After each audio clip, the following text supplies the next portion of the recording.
Please welcome our mayor, Buddy Dyer.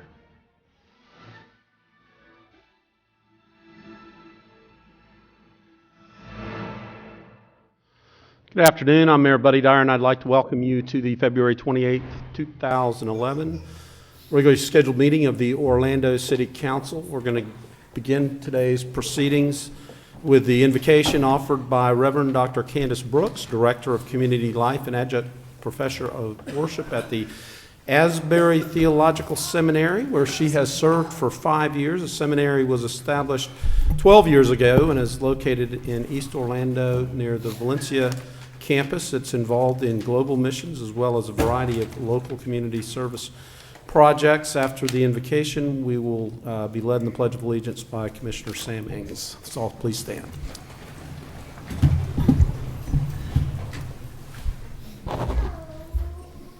Celebrating both our unity and our diversity, let's join our hearts together. Creator and sustainer of all that is or will ever be, accept our thanks for this day and all its blessings, its opportunities, and challenges. Help us to appreciate and use each day as it comes to us, giving our best efforts to every hour. Guide and direct our work together on behalf of our community and all who may be affected by our decisions.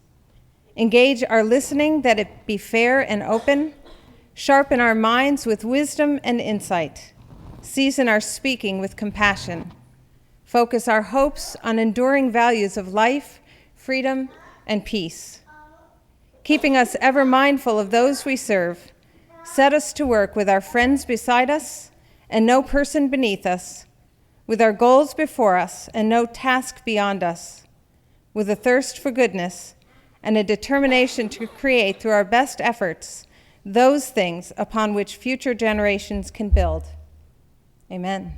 I pledge allegiance to the flag of the United States of America and to the republic for which it stands, one nation, under God, indivisible, with liberty and justice for all.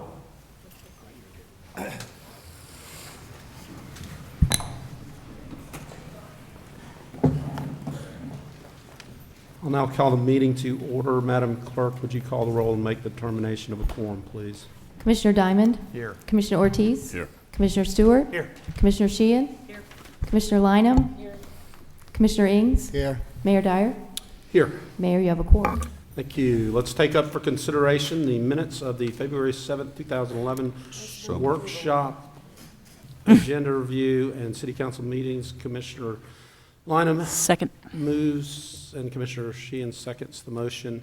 All in favor of the motion indicate so by saying aye. Aye. Those opposed, motion carries.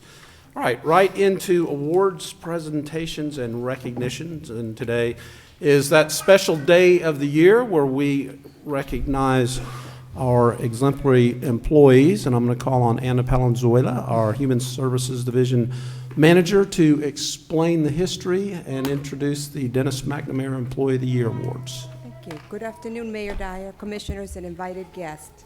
The purpose of the city's employee recognition program is to motivate, recognize, and retain good employees. The most prestigious award given by this program is the Dennis McNamara Employee of the Year Award. Only the best of the best are nominated for this award. This year, 12 employees were nominated and 4 were chosen. Each recipient will be honored with a check for $750, a custom jacket embroidered with the words Employee of the Year, and lunch with Byron Brooks, our Chief Administrative Officer, and the McNamara family. The McNamara family has sponsored and funded this award for the past 25 years. We at the City of Orlando are so fortunate to be the beneficiaries of the McNamara Family Trust. Mr. McNamara's daughters, Meg McGee and Marianne Villarreal, are here today. Oops, excuse me. Would they have them stand and be Yes. recognized? Please.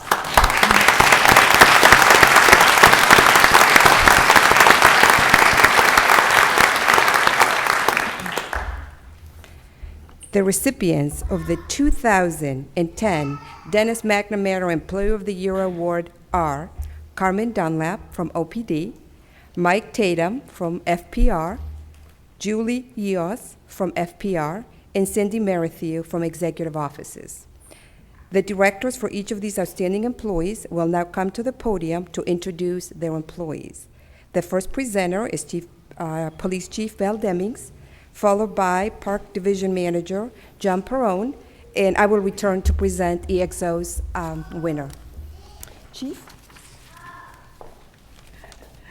Good afternoon, Mayor and City Commissioners. It is my absolute honor to present Officer Carmen Dunlap. Officer Dunlap has an uncanny ability to locate and apprehend the worst of the worst criminals. When a serious call is broadcast over the radio, officers and managers throughout the agency ask this question: when will Carmen catch them? During the last year, Carmen made over 100 arrests and stopped over 200 suspicious persons. Let me share just a few examples of her outstanding work. Late last year, we experienced an increase in residential burglaries in one of our sectors. Officer Dunlap located several suspects and initiated a traffic stop on the vehicle. The suspects attempted to flee and tried to run over another officer. But based on Carmen's initiative, 4 suspects were arrested and charged in 6 residential burglaries. Another example, in December of 2010, we responded to a robbery at a convenience store. While searching the area, Officer Dunlap spotted the suspect. She also learned that the suspect was wanted for a robbery in Polk County.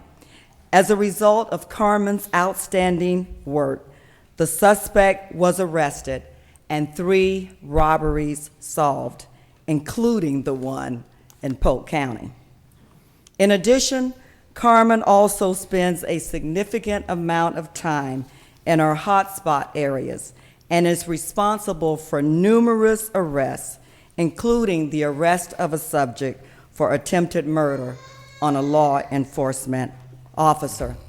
The bottom line, Officer Dunlap is relentless in her pursuit of criminals, apprehending dangerous felons, and solving crime problems. Therefore, it is my honor to present Officer Carmen Dunlap for the McNamara Employee of the Year Award. Carmen.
Mayor and Commissioners, a very smart person once told me that when people do good things happen to them.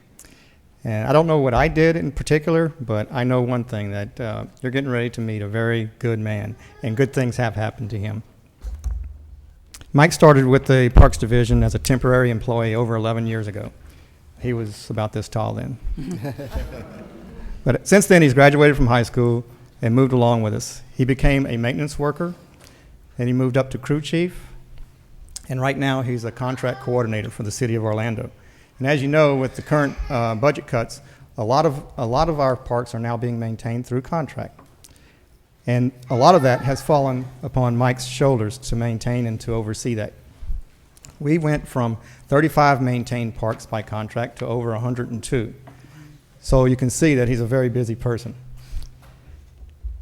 Mike is always willing to learn. Not long after starting with us as a maintenance worker, he began taking classes at Valencia Community College. I remember Mike always coming in and wondering what classes, because at the time I was teaching at Valencia, and he wanted to know which classes he could take to further his education. Since he has moved to contracts, he has continued that thirst for knowledge, and he's learning to be very practical about methods of gaining the trust and respect of the city contractors. He walks a tight line there, and he makes sure that the contractors do everything that they're supposed to do for the city of Orlando, and we appreciate that.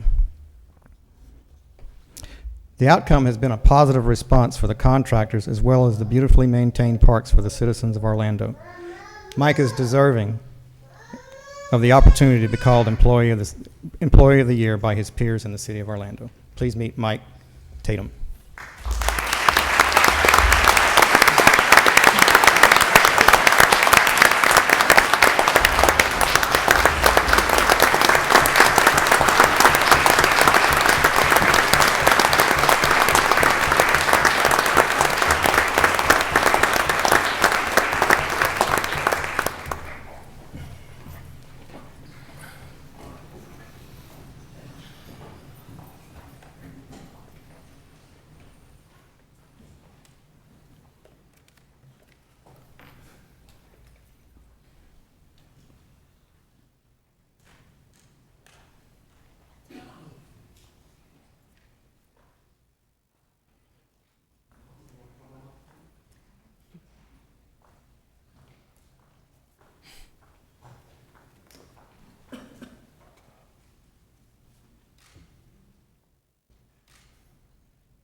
How fortunate am I to be here twice today.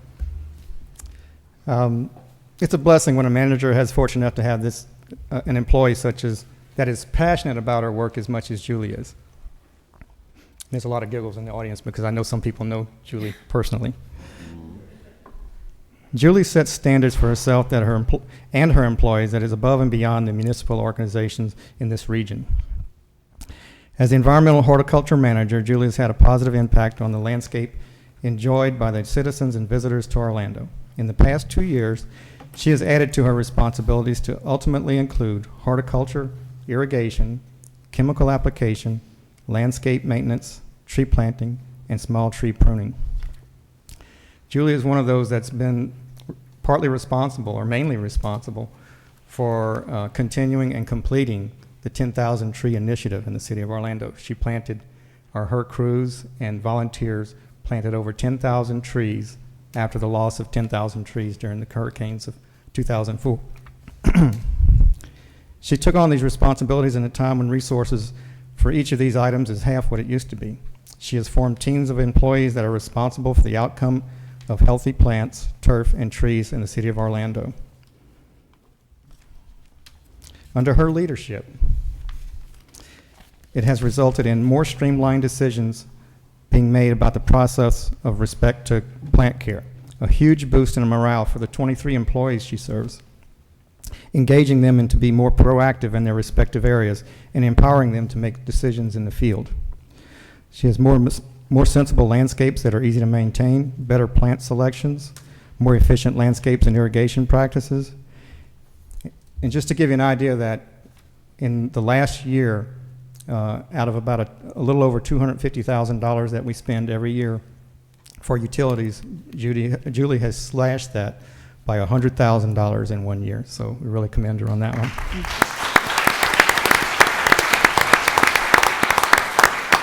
The other thing that Julie is very passionate about is the training of her employees. She's always first in line when we get a flyer for some type of training that's going to better educate those employees that are out there taking care of the lawns and landscapes in the City of Orlando parks.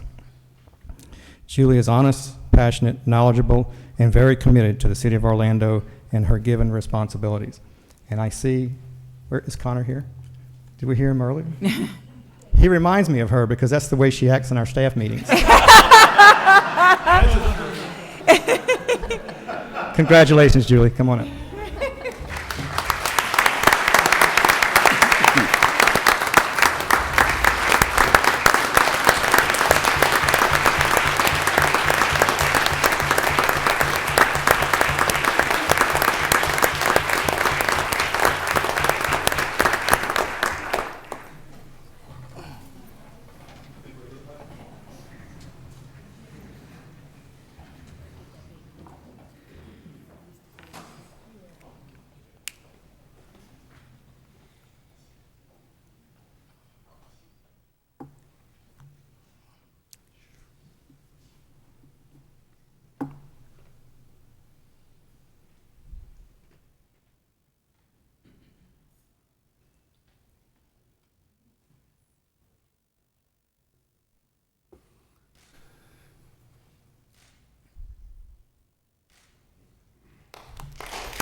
Mayor, Commissioners, I have the pleasure of introducing Cindy Merrithew.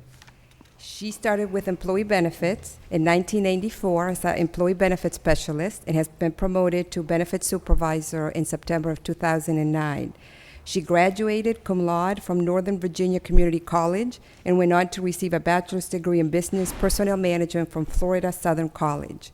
Cindy has also received her employee benefits specialist certification from the Wharton School of Business in Pennsylvania. I've had the pleasure of working with Cindy for the past 15 years. She's one of the most dedicated, reliable, and productive persons I've ever worked with. When it comes to customer service, Cindy sets a great example for us in the Human Resources Division and beyond. Her professionalism and caring attitude are often cited by employees who seek her assistance and counsel. Cindy's top priority is and always has been the best interest of the employees and retirees of the City of Orlando. She is their strongest advocate with our insurance carriers and assists them in resolving claim issues. Cindy is self-directed with a great capacity for work. Most recently, she tackled benefit enrollment of employees and retirees, the dependent eligibility audit, and participated in the selection of new vendors. All of these related but separate projects took place over a short period of time and are coming to a successful conclusion because of her hard work and dedication. Cindy was nominated for this award by the entire Benefits and Class and Pay staff. This is just a hint to who she really is and how she's thought of by her peers. Her caring spirit, work ethic, and high level of proficiency make this an easy introduction to our most worthy employee. I am honored and proud to present Cindy Merrithew for the McNamara Employee of the Year Award. We are the loudest.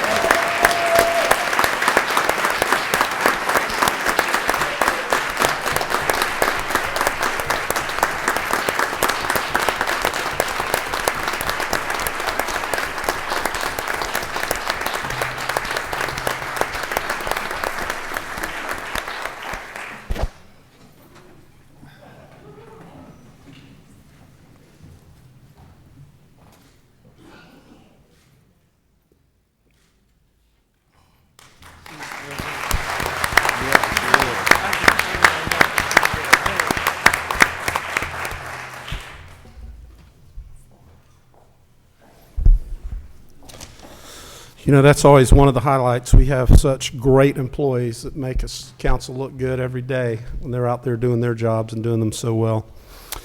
This year, the City of Orlando is awarding the first Black History Month scholarship to a local high school senior, and we're going to do that today on the last day of Black History Month. The award was based on a 1,200-word written essay submitted on the topic, Coming Home, the Importance of Giving Back to the Community, and the essays were judged by the members of the Mayor's Celebrate Black History Month Committee, and I would like to call on Desney Young from Permitting Services to explain the award and announce the winner. And when we do pictures, commissioners, if you'd come down.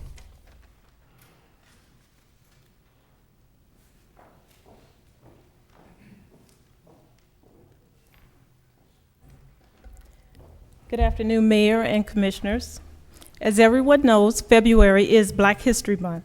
Each year, the Celebrate Black History Committee challenges itself to increase community awareness by promoting African American businesses, culture, education, and family. This year, we partnered with the Orlando Magic, the African American Chamber, and our Downtown Development Board to host our first African American Business Expo, which was held on February 17th at the Amway Center. On the 21st, we hosted a family and cultural event here at City Hall. And last but certainly not least, today, as this month's celebrations come to an end, we are here to present a scholarship to a local City of Orlando high school senior. Students were asked to write an essay, no less than 1,200 words, titled, Coming Home, Giving Back to the Community. They were asked to define community service, speak to their community service, and describe how they might plan to continue to give back to the community as they enter college and/or enter the workforce. The recipient of this year's award is a student at Jones High School. She is a member of the Jones High School Marching Tigers and the school step team. She is an honor student and has been accepted at the prestigious Howard University, where she plans to major in journalism. When she is not writing essays, playing her piccolo, or traveling, she enjoys reading, singing, and spending time with her family. After reading her essay, the committee agreed that this young lady was clearly our scholarship recipient. To quote this year's winner, the overall idea of giving back to the community is to willingly show your appreciation and say thank you in action form to something that has once given you an opportunity. Our scholarship recipient embodies this concept and is a true example of what community service is about. Mayor and Commissioners, the Celebrate Black History Committee was blessed to receive additional funding, enabling us to increase the scholarship award. We are pleased to present a check for $1,500 to the winner of this year's essay competition and our first scholarship recipient, Ms. Maya Redding. Maya, will you please come?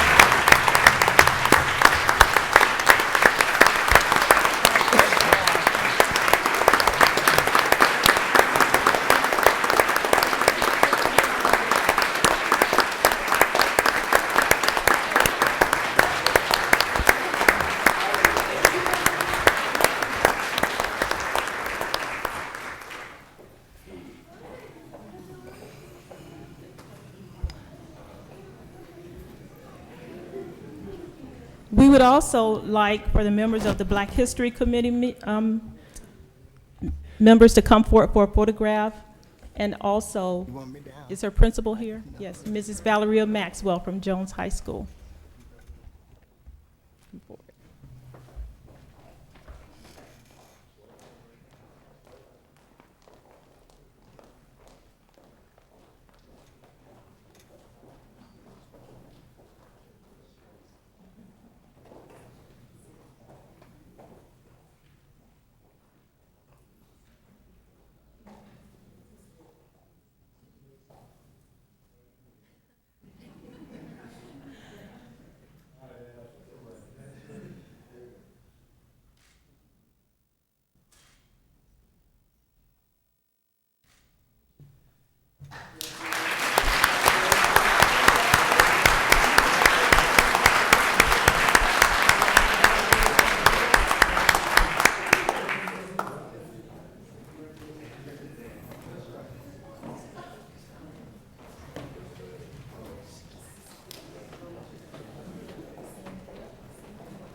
Hey, you guys don't want to stay for the mayor's update?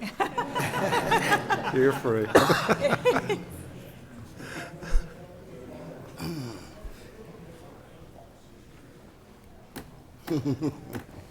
Okay, let's move on into the mayor's update. And I'd first like to call on Catherine Salerno, who is the Outreach and Education Coordinator for the new State of Florida CFO, Jeff Atwater. She wants to introduce herself and explain her role here in Central Florida. Catherine? Thank you. Good afternoon, everybody. Thanks for having me here. It's really a pleasure to be with you all today. My name is Kathy Salerno, and I'm the Outreach and Education Coordinator for CFO Jeff Atwater. Jeff Atwater is the CFO of the state, and he oversees, he's a state fire marshal, but that's not where his power kind of stops. He's also regulates funerals and cemeteries and oversees the 26 types of insurance offered in the state of Florida. So he serves as the head insurance guy in Florida. And with that, he wants to fight fraud, cut waste and abuse, and see that each Floridian's tax dollars are spent efficiently and wisely. He's determined to fight the high cost of financial fraud, including insurance, Medicaid, and public assistance fraud. And public assistance fraud is something that's newly under the CFO. Previously, it was covered under the Florida Department of Law Enforcement, but now the CFO oversees that. In addition to the public assistance fraud, him and Attorney General Pam Bondi have appointed a Medicaid fraud strike force, and the CFO Atwater chairs it, and AG Pam Bondi co-chairs it with him. And then my role here is to kind of help out the community and work with all the citizens that need help in the area. If they need assistance with, if they have a hotline, if they're a victim of fraud, they can come to our office and we will work on behalf of them to make sure that the fraud is cut, stopped, and that their good name is kept. There's a hotline number, and it's 877-MY-FL-CFO, and you can also visit his website, myfloridacfo.com. And I want to work with the commission and within the city to kind of work in the community. We also do a lot of work with first-time home buyers, foreclosure, something that's happening right now. We want to make sure that the citizens in the area are informed and involved with the process. So if there's any way that I can help you or the office can be an assistant, please come see me. I would love to help. And again, I'd like to thank you for your time, and I look forward to working with all of you. Thank you for being here, Kathy, and please convey to President, now CFO Atwater, that we appreciate the help that he gave us 2 years ago during the special session that culminated in the creation of the statewide Passenger Rail Commission, as well as paving the way for Sunrail, and we are very hopeful this week that that all comes to fruition. Yeah, I'll tell them for you. Thank you. Okay.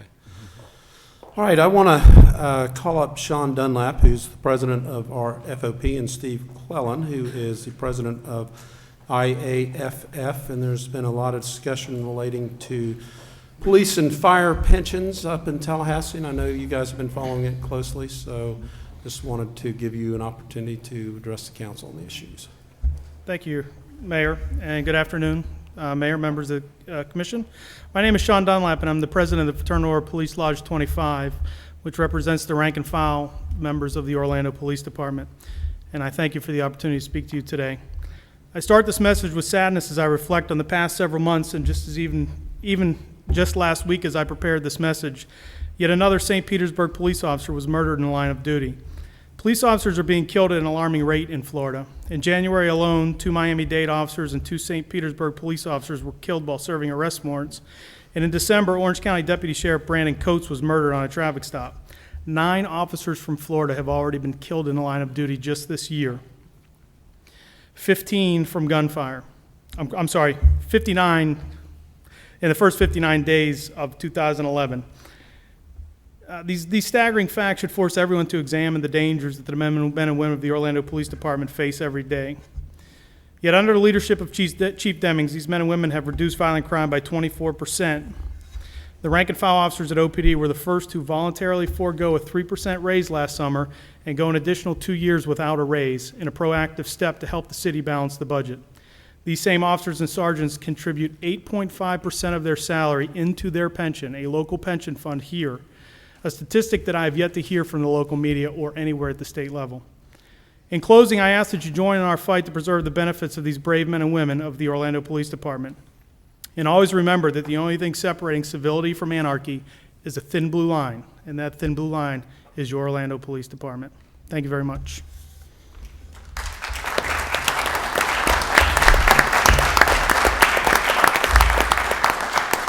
Mayor, Commission, for the record, my name is Steve Clellan. I'm the president of the Firefighters Union, and I just got reelected to a 5th term. I was going to leave, but Tallahassee made that a little bit difficult this year.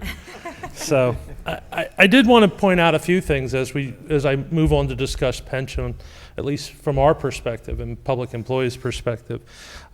It kind of gets lost in the noise sometimes in the media. But if you remember back in 2007, 2008, the firefighters, the police, and every public employee in the city, through their collective bargaining, gave up future retiree health care. That was kind of the beginning as we started seeing the economy starting to downturn. We went to HSAs. In 2009, firefighters in a very tough budget year, and all city employees were faced with the need for concessions. Contracts were opened in the middle in an effort to save 46 firefighter jobs. Firefighters gave up raises while we went for the SAFER grant. And as you all are all well aware, during that, working with the fire chief, with the mayor, the city commission, Kathy Russell, FEMA had made a bit of a mistake, and working together, we were able to secure that. Able to secure the Orlando Fire Department's staffing, its response, and maintaining our much coveted ISO rating, making us one of the top 0.5% in the nation. The following year again, firefighters, police officers, and all employees opened up a contract to start anew, foregoing raises for 2 more years. These types of financial contributions sometimes are lost, again, in the noise of public employees and pensions, and are they too much? Immediately following, again, facing, even after giving up raises, facing that, at least the fire department, and working with Chief Miller, we had studied for years, but in 6 short months, we're able to put a plan on table to take over emergency transport that we hope to produce more than $8 million in new revenue, help maintaining those firefighters. So there's a lot I think our employees, and I know you know this, but I think our citizens, and sometimes the media forgets, have made sacrifices when asked. What is interesting, nationally there's this somewhat anti-collective bargaining public employees, but every one of these decisions was done through collective bargaining, sometimes noisy and sometimes messy, but at the end of the day, we all had a deal and we all had buy-in to it, and it works. The pension, I'd like to point out a few points about Orlando firefighters' pension. The police, I think, is very similar. We're a 175, 185 pension under Florida statute. We are contributory. We pay 7.5% right now. I understand the FOP is paying 8.5%. These percentages are what we pay for additional benefits. When we buy some of these plans, in our plans, when we buy some of these benefits, we purchase them. The issues that you'll hear on the news do not exist in Orlando, and I've talked to many of you before. I was in Tallahassee with Commissioner Ortiz last week, and it again gets lost. There is no spiking in our pensions. There is no overtime. There is no selling a vacation or sick time at the last minute. These are good pensions, good benefits that the employees help pay for, but there is no abuse. And speaking to the mayor, we've discussed at times that this should be a model. The pensions did take a drop, but Orlando's held up better than almost any pension in the state because it has been managed well. It never dropped below 80%. I just heard the governor's budget director speaking before the House committee just last week, and he said any pension that is in 80% or above is well funded. We are seeing some pains as the economy dropped, and it's on its way back. But I also will remind the City Commission, our citizens, and the media that during good times, citizens enjoyed a break. In 2000, 2001, the contribution level from the taxpayer was less than 2% of employees. So, if you ride that market, there's going to be good and bad. But I think if you look at it overall, you'll see that our pension has done very well. I think it's been very responsible, and look forward to hopefully seeing some of y'all in Tallahassee helping us get this message out. Unfortunately, you probably will be seeing some of us in Tallahassee this year.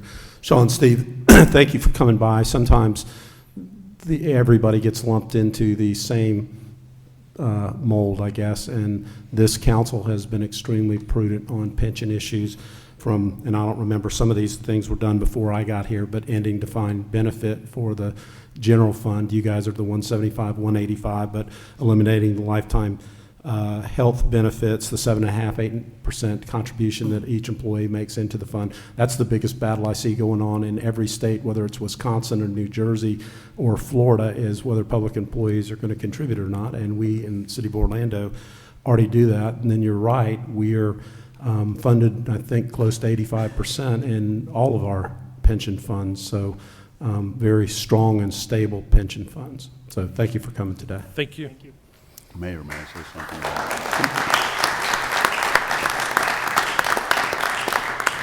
Commissioner Ortiz, I'm going to break etiquette and let you break into the mayor's comments here. Go ahead. Not at all, not at all. I just wanted to add, because the guys, when I saw the guys in Tallahassee, I had an opportunity to see what's going on. And what is sad to see is the fact that other cities are not managing their budgets and they're managing their pensions well. And all of a sudden, Tallahassee, once again, trying to, I don't know if it's impose centralized government, is really trying to generalize and trying to make cities like the City of Orlando pay for cities that are not doing well with their budgets. And I think it's not fair. I think every city should manage their own budgets, their own problems, and if they need help, they can always come to Orlando. We'll help them manage and teach them how to do some of those things. But it's not fair for a City of Orlando that have a workforce like we do that contribute to their pension funds to pay for those who are not doing that. And that's what I had to say. And thank you, Mayor. Thank you, Commissioner. Turns out everybody gets smarter when they get to Tallahassee. I wasn't mindful of that when I got there in 92, but I am mindful of that now. Okay, a couple other things. I want to remind you that State of the City is on March the 10th here in City Council chambers, and I'm going to change it up a little bit in this format and have a shorter speech and then take questions and input from the public. So we'll see how that works, and anybody that would like to pose a question can go to our website at cityoforlando.net for details on how you can submit a question, or you can go to my Facebook page and also submit questions there. Okay, I'm going to talk to you about two very important issues. The first is high-speed rail and Sunrail, and we've been talking about Sunrail here for about 5 or 6 years, and we've been talking about high-speed rail for about a year and a half, I guess, and thought we were on pretty good track with both of those, and it may not be the same rosy picture right now. A couple of weeks ago, the governor announced that he was not going to support high-speed rail, in fact, was going to not accept the federal funding of $2.4 billion, which represents about 95% of the public funding necessary to build the high-speed rail from Tampa to Orlando. That came as a surprise to pretty much everybody. I think that the speaker and the president might have got a 5-minute warning, but nobody else from the USDOT on down has had any warning related to that. And we thought we were in a process, and the USDOT had given the state a waiver to basically go through the RFQ process and to get submissions from the private entities, and then to make a determination of whether we should go forward with high-speed rail or not, when we had all the information and when we knew for sure whether the private participants were going to be willing to come up with the additional state share of the money. And the governor had indicated he didn't want any state funding to go in, and he's indicated that he didn't want the risk of cost overruns or other potential expenditures that could be visited on Florida's taxpayers. DOT had fashioned an RFQ that would have placed the risk of construction and overruns on the contractor, would have required the contractor to pick up the whatever the delta was between the federal funding and whatever it was going to cost to construct, and would have been at risk on the operation as well. So all of the risk would have fallen on the private contractor. In addition to that, the last issue that the governor raised, in most federal contracts, if you don't complete the mission, they require you to return the money that they have put towards that mission. You'll recall when the Tri-Rail issue was coming up last year in conjunction, or 2 years ago, with the SunRail issue, there was some concern about whether South Florida might have to pay money back for the SunRail operation if they ceased to run it as frequently as they had agreed to do that. So the last issue was, what if we get into this and the contractor decides to walk away? Would we have to pay the money back? And the U.S. DOT has said, no, we will write into the contract that it's no risk to the state of Florida. You will not have to return a penny to the federal government. So sounded like a pretty good deal and an important or a good financial deal for a very important mode of transportation, one of which we would have been and still can be first in the country. There's not a whole lot of things that the state of Florida can say we're first in, but we could certainly be first in that area. So subsequent to the governor's pronouncement on that Thursday, we have worked round the clock with our partners along the I-4 corridor, the city of Tampa, the city of Lakeland, and we have included the city of Miami because they would be part of the second leg when constructed between Orlando and Miami. And we've looked at a number of different variations on how we could continue on.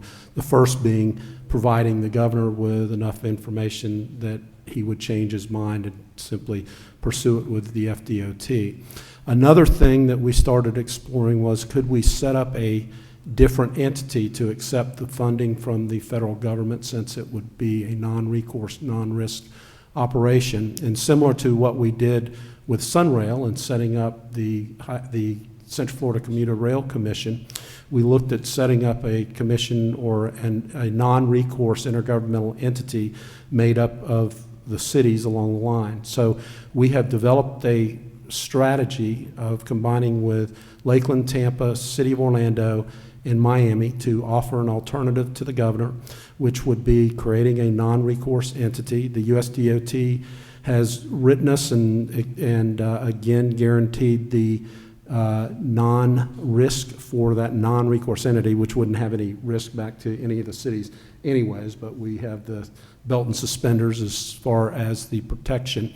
We are presenting that option to the governor, that we would take on the responsibility for managing the high-speed rail process, but the big issue is it requires a delegation from the Florida Department of Transportation to the new entity, which would obviously require the governor's consent and active participation, and we would need the cooperation of the FDOT technical staff, who has put in years of work on this.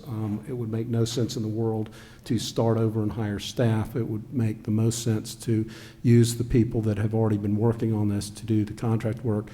USDOT is actually requiring the participation from the FDOT and would reimburse them for any additional work that they are doing. So again, I got to tell you, Ray LaHood and USDOT has bent over backwards to try to get this project done here in the state of Florida.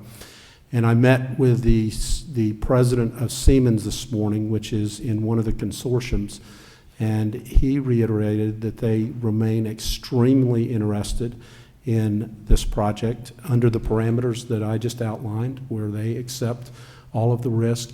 And he noted that if they were the successful bidder, and he believed that just about anybody else would need to construct a manufacturing facility for the rail cars and components, and that he thought constructing it in the area where the first high-speed rail would be would be in their best interest. So they're pitching not only would they be willing to conform to the parameters that we're setting out, but they would also probably bring the manufacturing jobs here to Central Florida. So bottom line is we continue to be in discussion with the governor's office on these issues, and if we were to reach an accommodation with the governor's office, we have a meeting next Monday.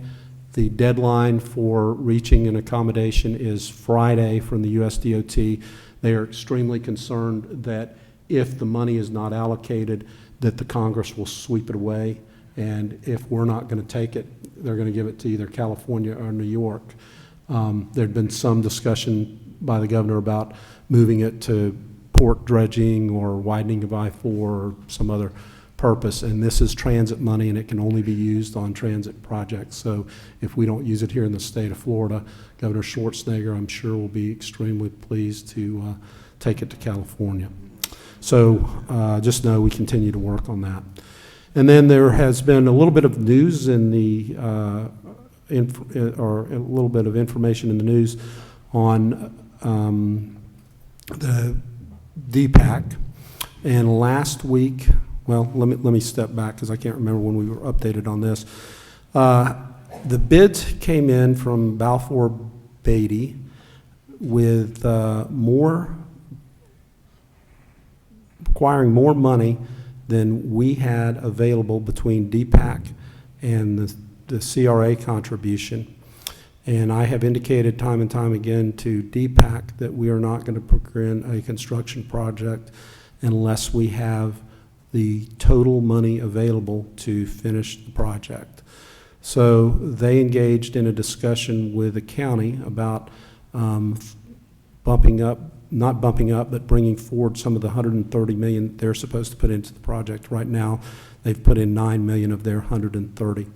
And that led to the county, the city, and DPAC working together to identify cost savings on the project, either through restructuring of contracts, deferrals, value engineering. Played out a little bit differently in the newspaper than I had anticipated it would, since we were in the middle of a process, but that has led to a positive development in that we will create a new construction entity that is made up of appointees from the city, the county, the CRA, and then the largest funders of DPAC, which are the Magic, Disney, and the Dr. Phillips Foundation.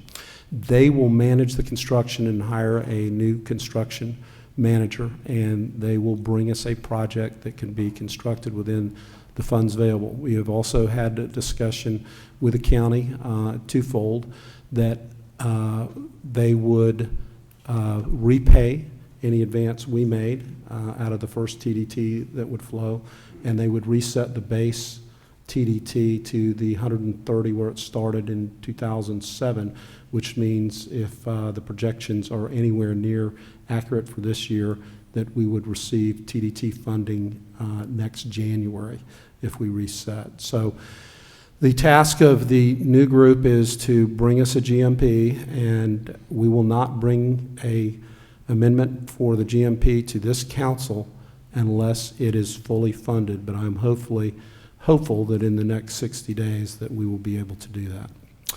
I just want to mention 2 or 3 items on the consent agenda, and they're probably ones that other people are going to talk about, so I won't go in depth, but there are 3 small business facade program agreements on the agenda, and I know that Commissioner Sheehan and Commissioner Stewart have a great interest in those particular ones. We have CDBG grants that are going to assist residents with housing counseling services. I probably should have mentioned that while the aide to the CFO was here. We have an architectural agreement that will allow the city to move forward on the build-out of the art space at 54 West for the Mad Cow Theater. And then finally is a construction contract, Commissioner Ortiz, for the Cimarron Boulevard Community Wall Project. Thank you, that sir. I know you have been the champion for and have worked hard to cobble together the funding for that, and I want to say congratulations to you for getting that done. We were just out this Saturday cleaning up litter along the 436 community, and Commissioner Ortiz was able to encourage almost 300 volunteers to be out there on Saturday and did a great job. And there was such pride out there on that corridor and the business group that you have set up. So just congratulations on that. Thank you, sir. With that, we will move to the consent agenda. And the consent agenda is a number of items that are acted on through a single vote of council. And we give each of the commissioners an opportunity to comment, as I did, on things of a general nature or things that are important in their district. And we take turns on who goes first. And today it is Commissioner Ng's turn to go first. Thank you, Mayor. And Mayor, I'd like to at least say thank you for your leadership and the effort as it relates with the high-speed rail effort as well as DPAC. So thank you so very much. Stay committed and stay encouraged with that. Thursday, February 17th, the city held its first African American Business Expo, and the event, I know probably Commissioner Lynham will also speak on this, was held over at the Amway Center, and there were over 60 exhibits showcasing products and services offered by local businesses. It was done at a time, though, that I felt not enough public was there to go in and enjoy and to see these local businesses in action. And with it being on Thursday and that being a work day and somewhere around the noontime hour, it made it a little difficult from that perspective. So I'm hoping that next year that the committee would think of a Saturday as an opportunity where you would have more of the public involvement in this too. But it was a great event and very diverse too as it relates with local businesses showcasing their products and their services. Very well organized. The event also had workshops for those entrepreneurs and business owners that were interested in learning how to start a business and grow and maintain their business, and to provide information on small business programs and incentives offered by the City of Orlando. And then, of course, Desnee Young was the author of this and the chair of this, and she also spoke too about the Family and Cultural Day here at City Hall on the 21st, Monday, February 21st, and having the Magic and the Downtown Development Board to support this event was great too. And many of the families were on hand, their kids were involved, and specifically involved in the entertainment. And this was an opportunity because the kids were out of school, so it featured African dance, storytelling, hip-hop dance, violin and guitar, performance by a group of 4- and 5-year-olds. And these young children were from Universal Child Care Performing Arts Group under the directorship of Beverly Page. So all of these events were very well attended, and it was a great opportunity for us and the Black History Committee. They are to be commended for such a great opportunity of thinking outside of the box, if you will, this time, because it did take it into a total different direction. But thanks to Elena Kennedy, Kathy DeVault, Lillian Scott, Sylvia Johnson, Kim King, Desnee Young, Reginald McGill, and Marcia Hope Goodwin for all of their efforts in making this a very successful event. And then also, Mayor, on February the 18th, that Friday, passed with Representative Geraldine Thompson, had a celebration of individuals who have helped to eliminate racial barriers in the Central Florida area during their times, and there were 6 people that were awarded this Trailblazers award, and that was Clarence Otis, Linda Chapin, and our Chief Valdez Demings, Jan Stratton from Universal Studios, Freddie Maxwell, and Detective Charles Ings, Charles R. Ings from the Orlando Police Department. This was a great event, very well attended, and it's really amazing, even specifically as we were being given the information concerning Linda Chapin, that we realized this is where Judge Emerson Thompson received his appointment, his first appointment as judge during her time. So that was a great thing as well. And then also on February 24th, I attended ONIC, Orlando Neighborhood Improvement Corporation's Prodigy Showcase, and their theme was Circles of Influence, and it was held at the Orlando Museum of Art on Mills Avenue. And Commissioner Lynham was also on hand for that event. The children are very artistically inclined, both in artwork and visual dance and performances in musical instruments and poetry as well. And many of these kids are kids that are at-risk kids that are having an opportunity now to really be encouraged and to find themselves and be developed in a way that they are great citizens within our communities. So ONIC, we'd like to thank you for what you're continuing to do there in our communities. We also presented a proclamation, and the proclamation was from the mayor and commissioners Ortiz, Lynham, and Ings, because ONIC, with its Prodigy programs, are involved in all three of those particular districts.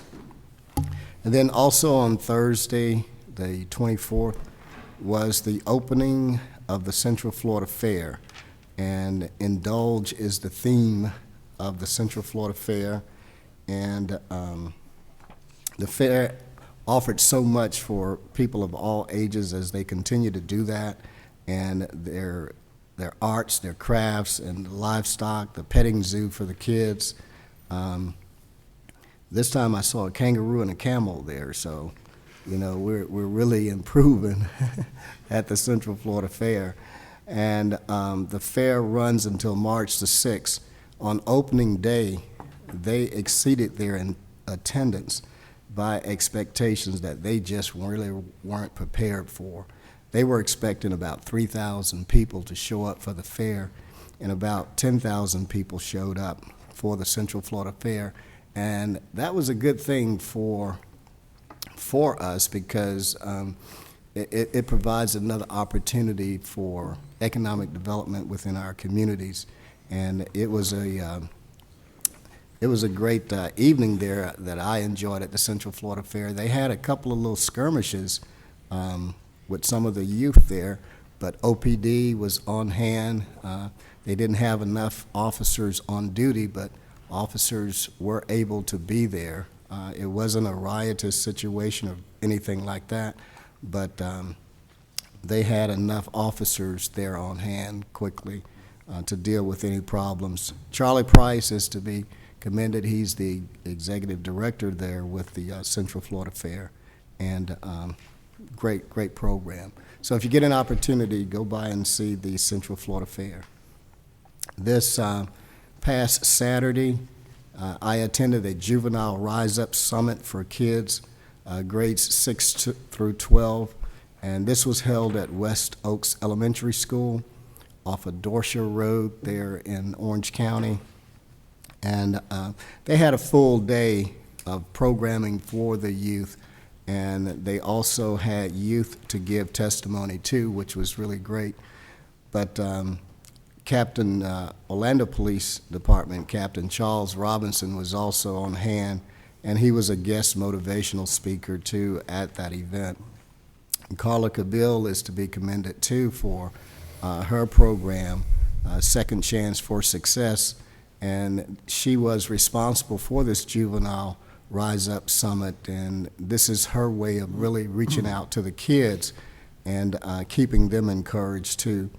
And she also received support from the State Department of Juvenile Justice, and I'm hoping that she will be able to continue that kind of support, because these kids do deserve all of the support that we can give them. And then on Saturday, at the L. Claudia Allen Center, we celebrated Black History Month. The place was packed with seniors throughout. Commissioner Mabel Butler was also on hand. And this event was sponsored by the Rathman Club, the Omega Psi Phi fraternity, and also the City of Orlando. And our seniors, we had two choirs, Bethel Missionary Baptist Church from District 5, Paramore and Anderson Street, and then also Mount Pleasant Missionary Baptist Church from District 6 off of Bruton Boulevard. Their male choir was there. And this was a great event, and we had school board member Kat Gordon that was also on hand to give a presentation, and some of the seniors were on hand to give a presentation. As a matter of fact, there was one lady, let's see if I see her name. Yes, Mrs. Grace Miller. She's a retired educator with the Orange County Public Schools, and she spoke about her opportunity of being there at Florida A&M University as an instructor. But when she got there, that at Florida State University, they had a Hispanic program, and but they didn't have any Hispanic teachers. And she, being a black female, was born in Key West. Her grandmother was from Cuba, and so she did speak Spanish very fluently, and she was able to be loaned from Florida A&M University over to Florida State University to help in their Spanish program, and she was their first Spanish teacher within the program there at Florida State University. So she had an opportunity to give us this firsthand testimony, and that was just a very good experience for all of us there. So that was a great event there at the L. Claudia Allen Center, and obviously with Herb and Brenda, again, they just continue to do great things there at the L. Claudia Allen Center. Then Sunday, I was at the Mount Pleasant Missionary Baptist Church for its Black History observance, and during the morning service, the early morning service, Felicia Boyd was the speaker, and then at the 10:45 service, our very own Chief Valdez Demings was the guest speaker there at the Black History celebration for Mount Pleasant Missionary Baptist Church.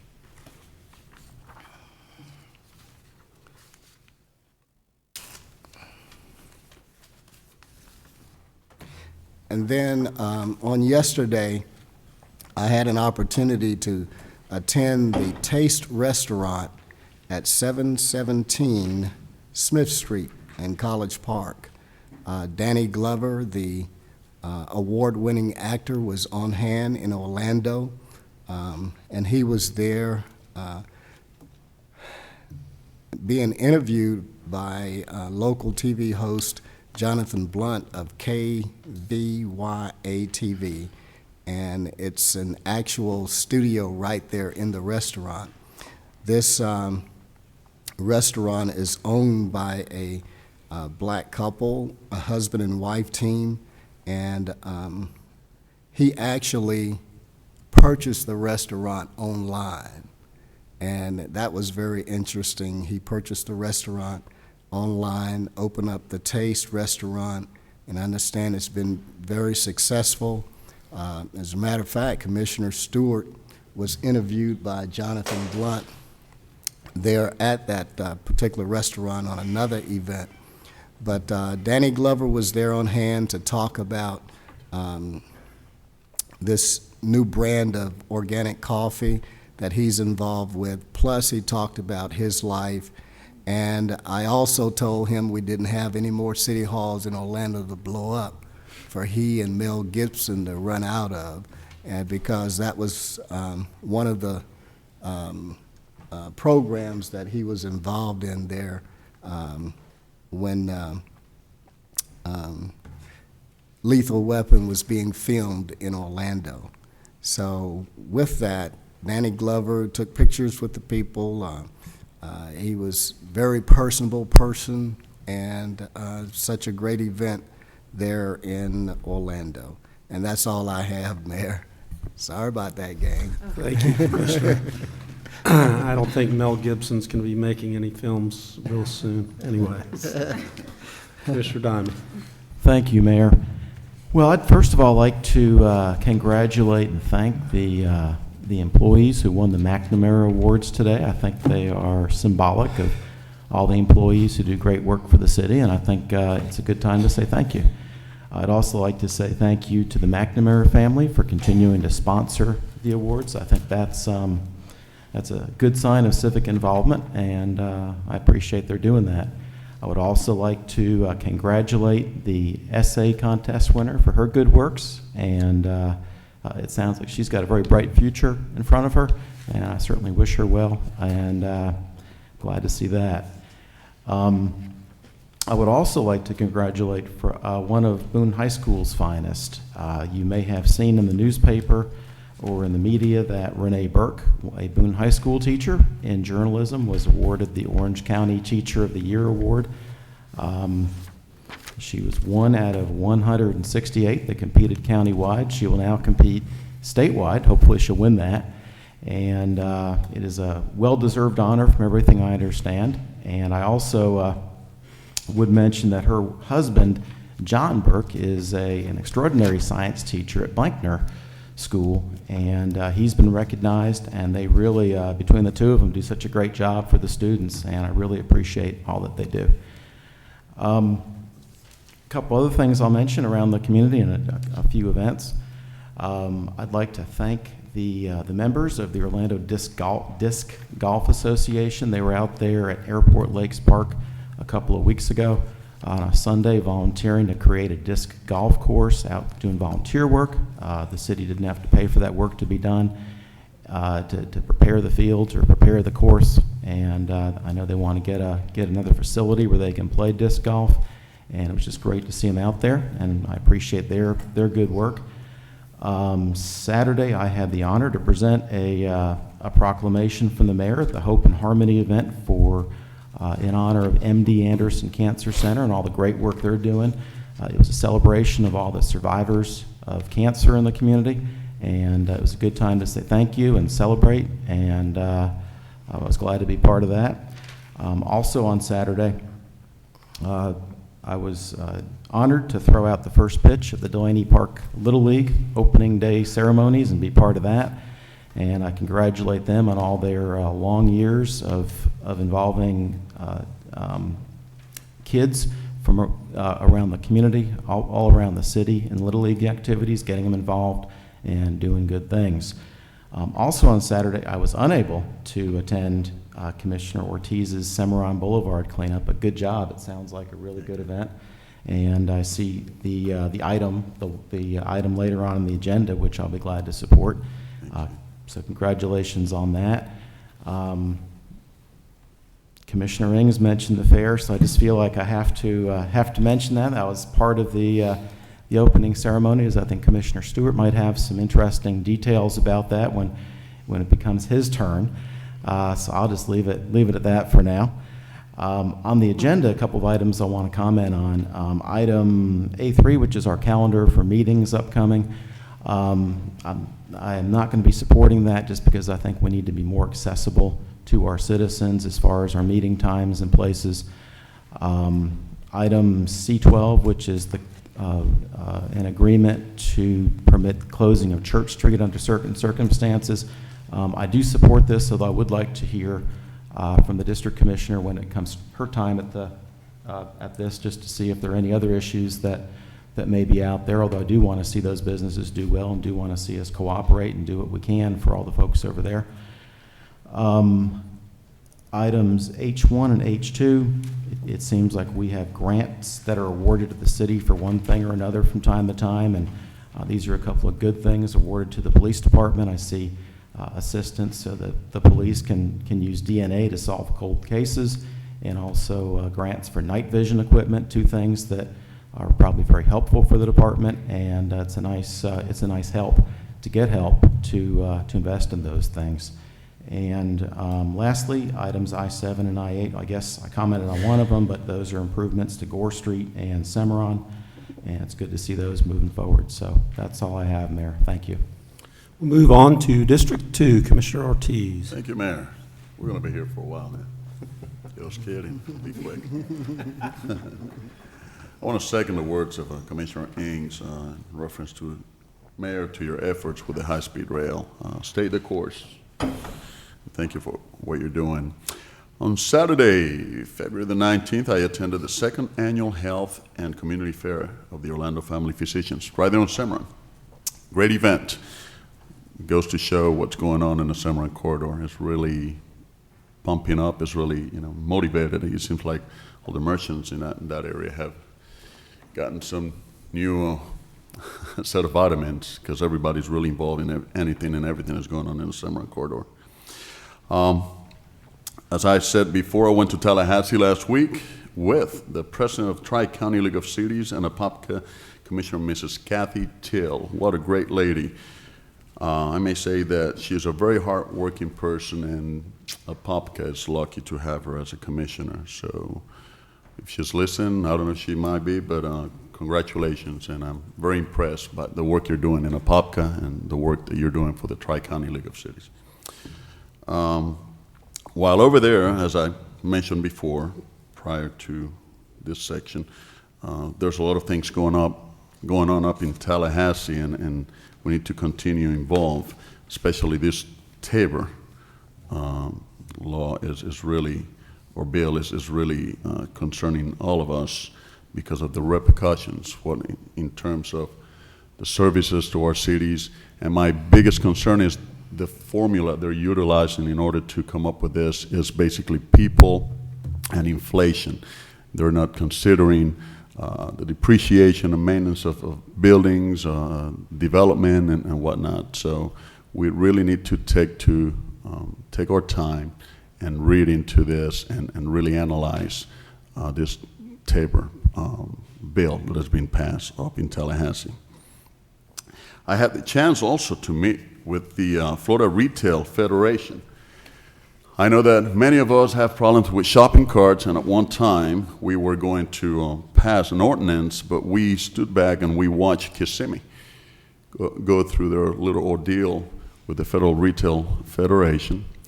They lost the first round and they went to appeal. They won, but then the Retail Federation went to Tallahassee and they won again. So in an attempt to be able to work with them, I went up and met with Mr. Miller, who is the executive vice president, and a very nice gentleman. We talked, and he was very kind, very hospitable, and he assured me that he would work with us. He asked for a letter from us indicating who are the retailers who are not helping us in our communities, reference with the retail shopping carts that are being they're left laying around and impeding traffic. They pose a safety hazard, and they just blight areas, and it's not good for not only for them because the retailers are losing money, but the community's code enforcement have to be picking these carts all the time, and is a hazard to everyone. So I want to thank Mr. Miller for wanting to help us out with this, and I'm really looking forward to work with him. My sincere congratulations to the Azalea Park Little League. They had their season opening ceremony this past Saturday. I read the proclamation from the mayor, and I want to thank Representative Darren Soto, who was there, our chief of police, Fire Deputy Chief Hogarth, and everybody else who was there. It was a great event. I had to cut it short to go to the cleanup, but they were very happy. It seems like it's going to be a great great season, and hopefully it's going to come a point in time where we're all going to be playing all the different leagues will be playing each other. I'm waiting to see when this happens, because I think it's going to be a lot of fun. Commissioners can go and you know, root for different teams, and we can see each other. Hopefully we don't have to post that before we go. I also want to wish well to Mr. Earl Lugo and Chris Manley for, this is their 51st anniversary at Azalea Park, so congratulations. I attended last week the United Cerebral Palsy of Central Florida Gala, actually this past Saturday. I want to thank Ms. Elaine Wilkins for the hospitality. It was a great event. It was packed. It was a wonderful event. And last but certainly not least, this past Saturday, we had our business, the Cimarron cleanup. And I want to congratulate the Cimarron Business Partnership. The whole staff, they did a great job putting that together. It was totally and greatly successful. Mayor, I want to thank you for your support, for attending, helping us cleaning up the Cimarron corridor. It was fun. It was a great show of solidarity between the community, the merchants, government, police, firefighters, everybody were there. And we had fun. If we could get $1 for every cigarette butt that we picked up, we would probably deal with we'd probably bring to a close the national debt. Because, dear Lord, to this day, I think the sad part was I went to a local restaurant after we were done, and I took a lot of pride in cleaning this particular median. I spent a lot of time picking up the butts, cigarette butts there. And when I came back, somebody had already thrown some trash. So we need to take pride on our communities. We need to make it almost a cultural thing. When if we have wrappers or cigarette butts, we can put them in our pockets and take them to a trash can. We don't have to throw them out on the ground. And I want to kind of push the police whenever they see out there, they see somebody littering, slap them with a ticket. You know, especially if they're messing up our city. We need to maintain our city clean and be proud of it. So, I want to thank also other people that attended the Cimarron cleanup. Was Representative Darren Soto. Thank you so much for coming over, Commissioner Lou Damiani, and special thanks to our staff. Michelle, great job. Thank you so much for your effort, your staff, everybody, Ed, the whole team that worked there. I also want to thank Bruce Hosfield, though he was not part of this cleanup, but his vision as we have worked, our vision as we have worked together with the Cimarron Business Partnership and the other members of Cimarron has taken us to where we are now. And he has been a very important asset in our development, so I want to thank him too. I think, and then, starting to sound like you, Commissioner Haynes. And then, let me see, that's a compliment. On our agenda, once again, item I-7, I want to thank not only the mayor, but I also want to thank the commissioners for your support as we develop the Cimarron Business Partnership. And that's all I have. Thank you, Commissioner. We'll move to District 3. Commissioner Stewart. Thank you, Mayor. It's Little League time, so we have celebrated the opening of NOK this past year, the second oldest Little League in the community. First oldest will be this weekend, which is the College Park Little League. And so I got a chance to announce I'll be starting my 43rd season umpiring baseball. So I'm really excited about baseball starting up.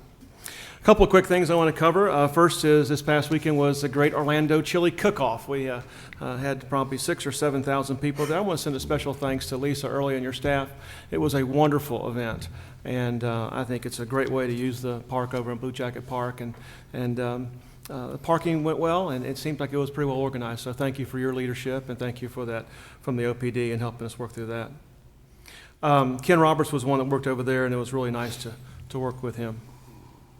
I want to say thank you and congratulations. Thank you for their service, and congratulations to the McNamara winners, Carmen and Mike and Julia and Cindy. Carmen works in North Patrol, and we have had the pleasure of her working hard for our citizens up in the North Patrol area, and so we're really excited about getting a chance to recognize her. Wednesday, March 2nd, Ivanhoe Village, Main Street, will be opening up their new offices and having a volunteer kickoff. If you're interested in getting involved, please come over there and participate. You can contact my office for more details. The Central Florida Fair did start this past week, and I had a chance to slide down the slide next to Mayor Jacobs. I want you to know that we won. We went down this 70-foot slide, and it was she was a little bit disenchanted by it. I came through right at the last and edged her out at the end. It was a lot of fun to be there and to see the incredible response out there. March 6th it ends. Please get a chance to come and attend. One thing I want to mention, I'll share this with the council. I got my University of Florida alumni magazine. Some of y'all have seen these before. And besides the fact that my old history professor is on the cover, which is kind of neat, page 12 has a two-page spread article on Nona and what's happening with the University of Florida out at the medical center. So what a wonderful partnership. So I brought this to share Brooke with y'all and to pass the word around. It's good to see it being recognized throughout the state. Congratulations to Bead Bar and Shag. Thank you for your work. We're looking forward to seeing the changes over there. We'll approve that today on A9 and A10 as part of our facade grant. And then I think that's it. Thank you, Commissioner. We'll move on to District 4. Commissioner Sheehan. Thank you, Mayor. And even though I have a lot of items on the agenda, I will be very brief. First of all, I want to congratulate Dr. Cartwright at Howard Middle School for being the Fine Art Principal of the Year. That's a tremendous achievement. We're very proud of him. I have made a selection for my aide in my office. That's Bill Stevens. He'll be starting March 7th. At the will of the council. We're going to vote on his contract next Monday. I'd really like for him to start next Monday, y'all, because I need somebody really bad. So hopefully if y'all have any problems, you'll let me know now, because I really want to bring Bill on board as soon as I can on Monday morning. He's really excited about starting, and I'm very happy to have him. On item C11 today, the Small Business Facade Grant Program, I'm delighted that Jim Savco is here today. This is going to improve from 1201 to 1229 Mills Avenue. It's an entire city block. I am delighted to see a facelift being done in that area. The Facade Grant Program has done great work with Aola Eyes on Mills Avenue as well, and we're very excited to see the regeneration happening in this very, very important business district.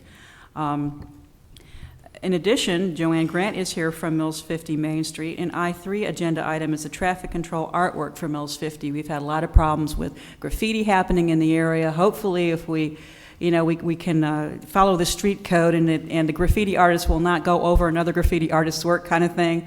That's the thing that we're trying to accomplish. But we've spent a lot of time repainting those traffic control cabinets all on Mills Avenue from the graffiti, and we're hoping this can be a pilot program to maybe get some artwork, get these looking nice, and perhaps the graffiti artists will go somewhere else.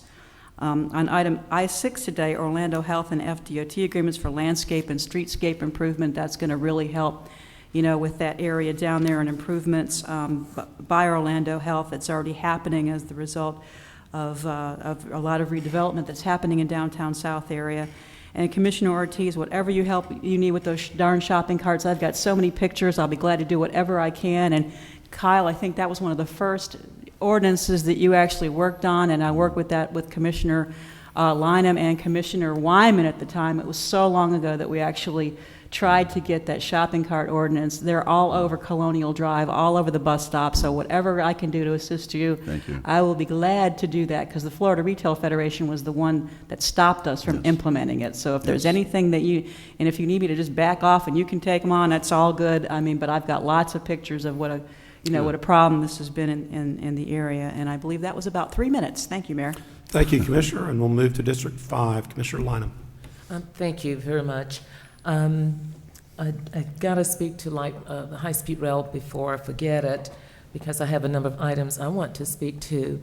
And I just believe that this state must have it, not just because of closing the gap in our infrastructure in the country, but because there are thousands and thousands of jobs. Thousands and thousands of jobs. And Mayor Dyer said he talked with Siemens the other day, and if they do get that contract, that's the only name I recognize, Mayor, of the 8 on those committee that are going after the contract, that we've got to talk to Siemens about our own local jobs and our minority participation. So I'm going to commend you on being persistent. That's what I like to be. When you've got a project, you just cannot allow politics, I mean, not only politics, but stupid politics to get in the way. And I'm just going to trust your leadership to move that, because you're talking about the economy, the quality of life issues, and to me, I don't know of anything more important during this time in history. So I believe, Mayor, we're going to be really successful. I know Gal down in Lakeland, and I know the mayor in Tampa, not well as much as I know Gal, but I think if in your meeting with the mayor in Miami, I think this whole community will certainly stand with you as we move forward on this. So thank you very much. Just a couple of a lot of items, but I do want to speak to the Committee on Black History Month. Disney, it was a whole group of them, and I can't ever remember everybody's name, but they know who they are. But Thomas Chapman was one of our speakers too, and I want to compliment him on a great job. Also, the lecture series at the law school that I was one of the lecturers, and believe it or not, for the second time I spoke to the IRS. I was too scared not to show up, so I didn't want to be out. So I showed up.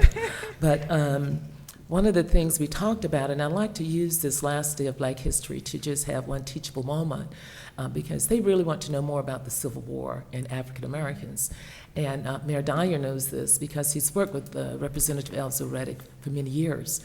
And the premier spokesperson on that subject is Representative Reddick, Dr. Reddick, and I borrowed all of his books, plus I purchased some and went to my own library. And let me tell you, in the Civil War, prior to the Civil War, if you think the language we are listening to nationally of these cultural wars, that language from Michelle Bachmann and Sarah Palin and Glenn Beck and the other man, the radio guy, if you think that's toxic, it's almost identical. It's as if they went back to 1787 and picked up the language. And of course, there were over 500,000 African Americans on the Union side in the war. 200,000 were armed soldiers, and there were some in the Confederacy. And of course, over 50,000 African Americans were killed, but over 600,000 Americans or people in the Union or the Confederacy. And the purpose of that war was to save the Union. And to me, right now, we are looking at saving our own Union.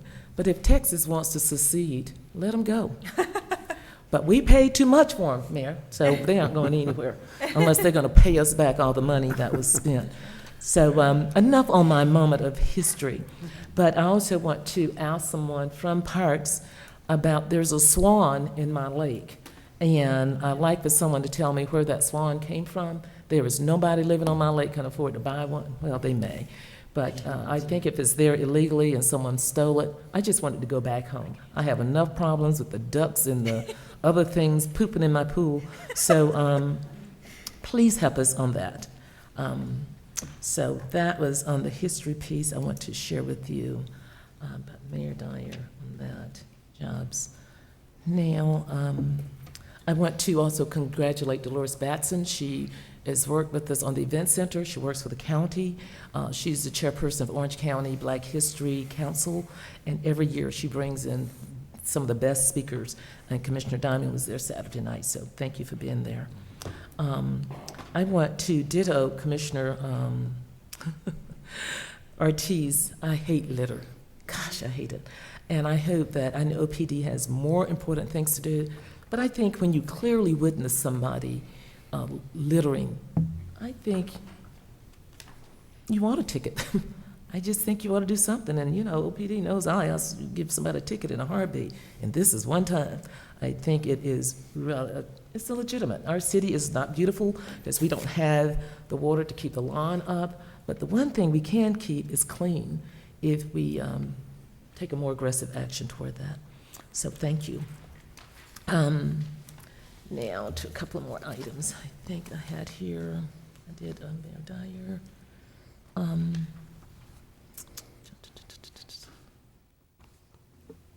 see what I'm trying to do. Okay, now for the agenda. I think I've gotten all my other items done. For the agenda, on agenda item B5, I am voting no. B6, no. C12, no. Now, I know Commissioner Diamond said he wanted to hear my position on that. Number one, division, and the big argument has been that it has been the big divider in the city, and has been. And I have very serious problems because the merchants on Church Street really do go further west. The other piece is, I was in the meeting when Mayor Bill Frederick started closing off Church Street back in '82 or '83. I do remember being there, and his response was to send me to the police academy. I thought that was very interesting. I believe, and I can support this, if we remove that 11 a.m. to 3 on Saturday and Sunday. How ridiculous does that sound? I mean, what's the purpose of cutting off the traffic 11 a.m. to 3 o'clock on a Saturday? I mean, we don't have any big events. If there's a big event, we're going to do it anyway. I'm just asking, when we get to this item, either pull it out or I don't have a problem, since we've been doing it for years, from 6:30 to 3 a.m. From Garland until we have a game. We know how to do that for special events. That we remove that 11 a.m. to 3, unless it was supposed to have been 11 p.m. But that makes no sense either. I mean, 11 a.m. in the morning, so the whole Saturday, entire Sunday, we're going to close off that street completely. When at 6:30, it's going to shut down anyway. Listen, I mean, if you guys can just read this item again, we are really digging in deep here. And we already have the farmers market in Lake Eola. If we want something else to happen here, we're going to set up vendors that's going to impact the vendors that are in our spaces renting from the city. I already have a problem when there is a game at the Magic, and I talked with Alan about it the other night, when the vendors literally are set up down Church Street, cutting off the vendors that are permanently there, so they can't even get the street traffic, the pedestrian traffic out there. You're literally isolating them. So there is something intrinsically wrong with this particular way of doing business right now. This is not right. If you want vendors over there, so be it. But you can't cut off a section of town and then say, oh, welcome to West Downtown Paramore. That is bull. Because we are now saying, oh, it's all right if you come to the event center, but you can't do business with the businesses that are there. And that is what's going to be achieved here. Council, this is bad public policy. Please help. Do not support this agenda item. Commissioner? Why don't we, you know what, let's just move this to new business, and Thomas, you can come up and talk about it then. Okay, thank you, thank you. Tom, we're going to move it to new business, so we'll take it off the consent agenda and move Okay, to new thank business. On agenda, well, I would take my no back on that, because if that could be amended, I'd be glad to support it. I would like to also check on agenda item D1. I don't want Family Parks and Recreation to balance their internal budgets on the backs of the poor employees, the lowest ranking. And I read those minutes or something in there. I didn't write down the details, but it really ran a chill down my back on how they're doing internal budget cutting. And first it was on reducing insurance so that there were fewer scholarship kids going in. then now it's something happening with the employees. I just think sometimes when you read these minutes to get some kind of clue of what's happening, it's kind of scary, the kind of things people are doing to keep their jobs. I think you have to keep your jobs. And I think when you do a good job, you do. And when there's a problem, we ought to discuss it. But it's just my piece. Now, my favorite agenda item, as usual, and I have a job if everybody's in agreement with it, is H2. I believe Ed and I ought to go out and start filming the cold cases so that we can put them on TV, Ed. I just love that money going over there. Plus, it does a great service to the community. When people have grieved for 20, 30 years or longer, and I know my girlfriend's daughter was killed, and I heard it here through our cold cases. We solved that problem for her daughter after 15 years. So to the police department, I think anything we can use with DNA, we can go back with, whether they're rape cases, whether they're homicides, that we really need to move our technology. Now, the next thing we need to do with Orlando Police, we have got to get those audiovisual aids in those cars. It's not about who said what. It protects the community and it protects the officer. I know the chief said it's $2 million, but that's $2 million well spent. And especially with the number of grants we get to offset, just temporarily, enough money to get every patrol car equipped with a camera and with audiovisual aids. So I think that was the bulk of my agenda items. Thank you very much. Okay, is there a motion to approve the consent agenda less items? Second. What the item number was related to the Church Street issue. Okay, motion and a second. All in favor of the motion indicate so by saying aye. Aye. Those opposed, motion carries. All right, let's recess the city council meeting without objection. We'll convene the CRA. The only thing we have on there is accepting meeting minutes. Is there a motion to accept the minutes? Second. Motion by Commissioner Lineham, second by Commissioner Sheehan. All in favor of the motion indicate so by saying aye. Aye. Those opposed, so the motion carries. We will adjourn the CRA meeting. We will reconvene the city council meeting. How about if we go ahead and dispose with the ordinances? I don't think there's any that generate any controversy, and then we'll come back to the new business item.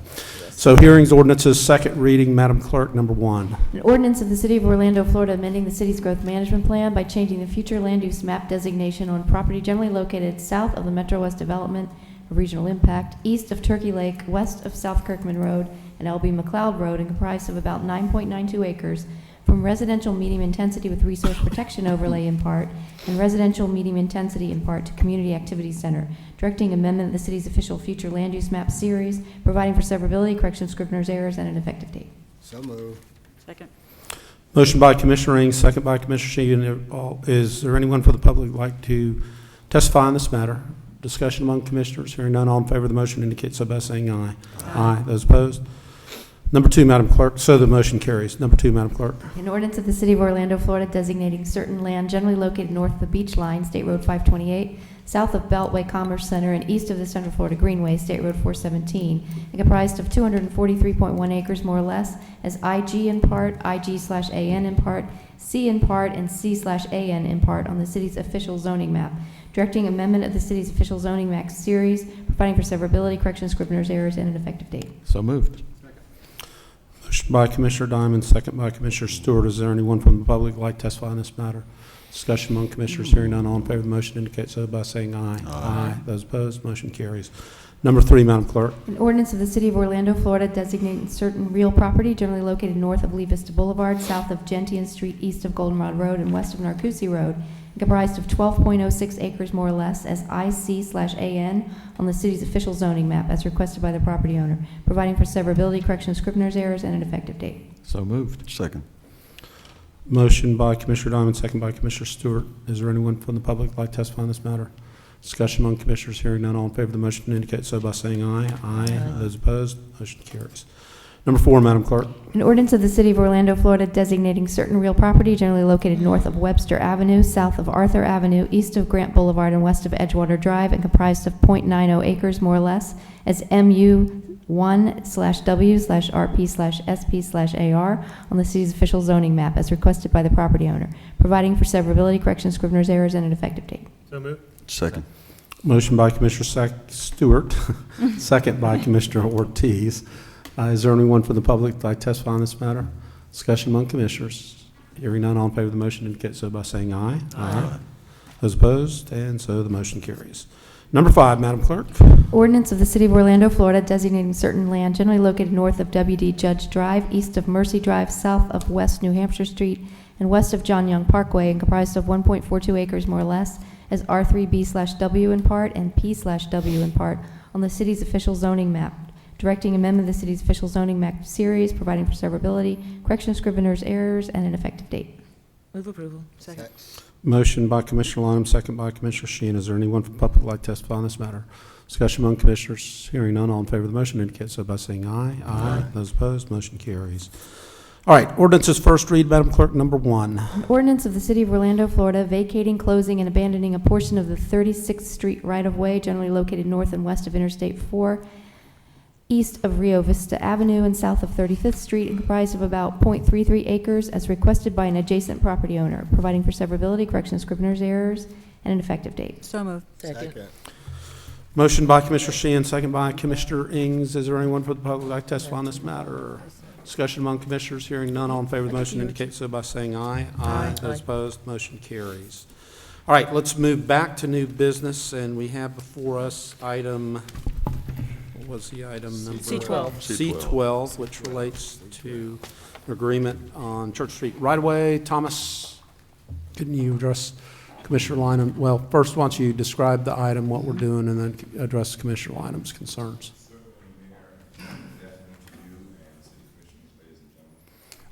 First of all, I'd like to clarify that the closure that we're talking about extends along Church Street from Orange Avenue to Garland. The agreement, of course, is to be between the city and Church Street District. Now, the Church Street District includes a membership along Church Street from Orange all the way to Division. But the street that we're talking about, that component of the street, stops going westward at Garland. As you know, that component of Church Street is already closed, has been closed for many, many years.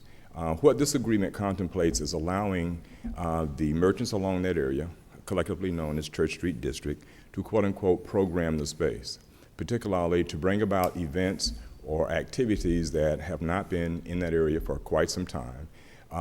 And those events, and we're very excited about that because some of the events that they've been discussing and planning to bring about would be family-type events. For example, and this goes to the question Commissioner Lineham had about the 11 to their very early time on Saturday. I know for a fact, and because I've been involved with them, that there are plans to bring a major automobile show on a monthly basis to the space, which would be free of charge to the public, and which would perhaps be the largest such show in Central Florida, based on what we already know. Literally hundreds of cars would be, not just in that space, but other space in the area that we've been working out the details in order to be able to accommodate those. The retail associated with this agreement is extremely limited. I know it may not read that way, but all this agreement will allow in the public right-of-way in the street is for up to 10 vendor carts, which are the old carts that Church Street Station used to use. And those will be limited at this point to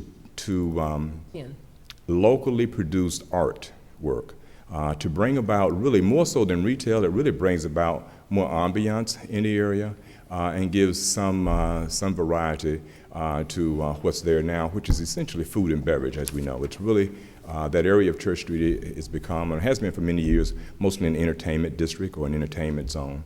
And of course, with the advent of Amway Center in that proximity, the number of customers now matriculating through that area and using it for ingress and egress in Amway Center greatly increases the amount of potential customers for these businesses. It would also allow them to extend their sidewalk cafes out to the curb.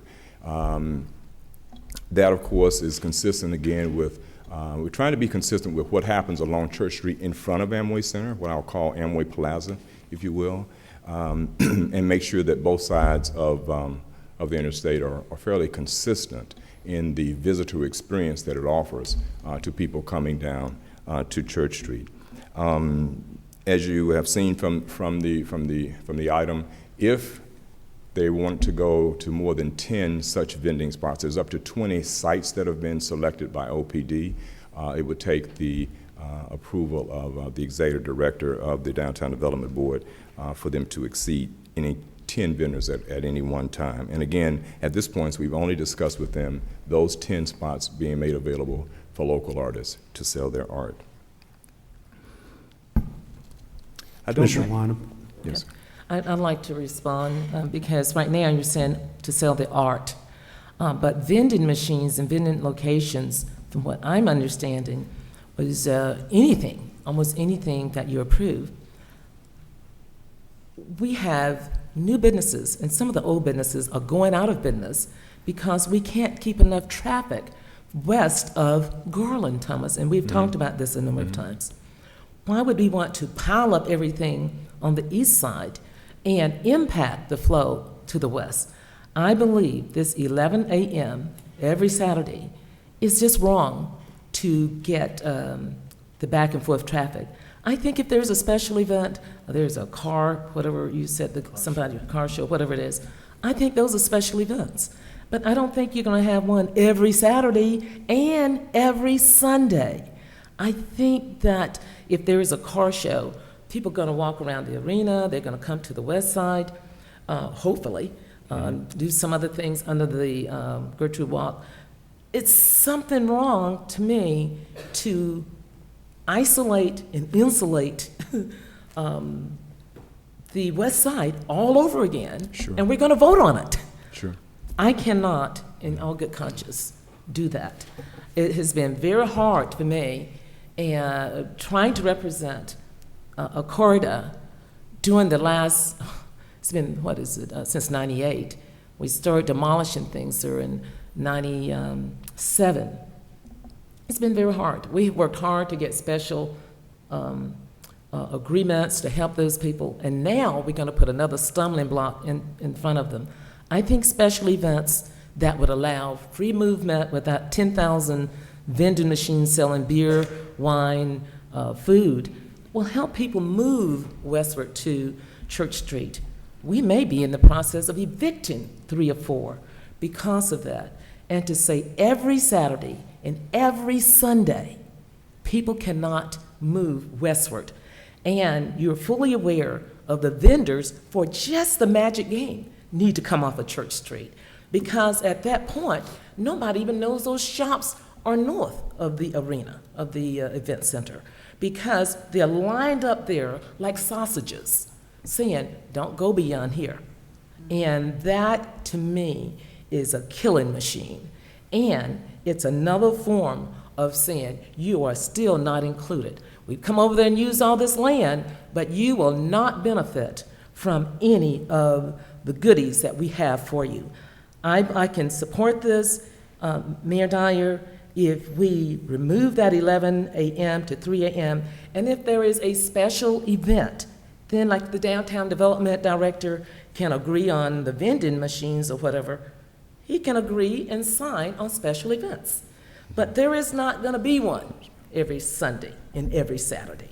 But if there is one consecutive weeks, so be it, as long as it opens up. Okay, do you have a motion to amend the ordinance? I move that we accept this agenda item deleting 11 a.m. to 3 a.m. 11 a.m. to 3 a.m. every Saturday and Sunday. Second. Okay, all in favor of the discussion, all in favor of the motion to amend, indicate so by saying aye. Aye. Those opposed? Okay, it's amended. Now, motion on the, I probably should have taken the motion on the regular thing, but man, you'll just wave that procedurally I did it right? Okay. I think you did it right. Okay, is there a motion on the item as amended? So moved. All right. I'll Motion second. by Commissioner Sheehan, second by Commissioner Lynham. All right. Lights that are still lit up. New one is Commissioner Stewart. Or I'm sorry, Commissioner Ings, were you just on the amendment? Yeah, I Okay. was just going to say, you know, hearing the commissioner's concern 11 a.m. to 3 a.m. on Saturday and Sunday, you know, if there's going to be a special event, pulling the permit would help deal with that situation. But, and I hear her plea and I hear her concern loud and clear. Sure. As it relates to those that are further west, you know, and if it looks like we're doing something special over towards the east and we're not doing something special towards the west, then we're having a real big concern. Yeah, there. Thomas, my thought is, you got the permanent closures for whatever times that are here. Why don't you figure out some process that may not be quite as onerous? You know, there are some months where we only have one city council meeting, and I know generally those types of events would be planned out long enough to have lead time to bring it to council. But if you want to come up with some procedure that we would go through for the approval of closure at a different time, why don't you bring that back? Okay, can I respond to one? I just want to just respond to the two commissioners' concern, because I work very closely with them on this, and I share both of their concerns, particularly Commissioner Linehams. And I just want to assure the commissioner and the rest of the commission, we've been very sensitive on the West Side situation. Pat Nick serves on the board of the Church Street District, and the only reason at this point that we didn't include anything west of Garland is because of the agreement between the city and the MAGIC that governs that area. Obviously there's an agreement in force that governs that area. So that's the reason, Commissioner, we didn't try to apply the same application there. We are trying to work and complement that agreement, if you will. And the other thing, just a point of clarification, certainly I want to make sure that we all understand that this does not allow, Commissioner, for any sale of alcohol in the street. That was never contemplated. Candidly, I would not be recommending that to you, but it doesn't allow any sale of alcohol in the street. Any sale of alcohol would still require an 18A permit, which it presently does, and anytime they were going to have those types of events, if they so chose, as in the past, they'd have to come through the entire 18A process to be brought before you as City Council. But so we share your concerns, Commissioner. As you know, I'm always looking to work with you closely on the West Side situation. We have been down there recently making some observations, and we appreciate your leadership on trying to open up that venue for those in Venice Way that have been there for quite some time and who are still there. But I just wanted to make sure that I clarified those points for you in case I hadn't done so. Thank you, Thomas. Commissioner Stewart. Yeah, thank you. I am trying to figure out the map. Commissioner Lyons brought up some pretty good points, but let me kind of start with the first one. I voted, I think, to remove any restrictions on Saturday and Sunday, allow those to come through the normal 18A process. Is that what the motion was, or was the motion to make the? The motion was removing the 11 a.m. to 3 a.m. Saturday and Sunday. So we only have restrictions only on 6:30 to 3 a.m. Monday through Friday. Correct. Is that correct? Okay. Correct. All right. I think Commissioner Lyons got some good points, and I'm almost thinking that for the want of waiting a week, is there a chance that we could air some of these other issues out? I think that would be appropriate, Commissioner, because now that I look at that, the motion probably should have been to allow 6:30 to 3 on every Saturday night. and Sunday. Yeah, every night, right. So rather looking at than do it slipshod at the dais, I'd like to make a motion that we delay this to next week. Okay. That- That's good. Motion by that is my Commissioner Stewart sentiments. to defer this item to next week. And I will second it. Because, Seconded Mayor, by those Commissioner are my Lyons. sentiments. And I did look and see, once we eliminated that, we also eliminated Eliminated the 6:30 nighttime. Yeah, that on doesn't Saturdays. make And there are any new sense. businesses opening, they're going to need that closure. So, you're right. Thank you for catching that. Okay, so Thomas, why don't you work that in the interim? If you also want to work up a procedure where during the daytime on Saturday and Sunday, there's some less onerous way for them to apply and have it closed for special events than going the 18A route. We'll probably be willing to listen to that next Monday as well. All right, I appreciate that. We'll do. Look Okay. forward to it. Let's see, there's a motion and a second to defer the item to next week. All in favor of the motion indicate so by saying aye. Aye. Those opposed, motion carries. All right, that concludes the No general appearance. no general appearance. That concludes the business of the Orlando City Council today. Thank you for tuning in at home and those of you who joined us here at City Hall. We are adjourned.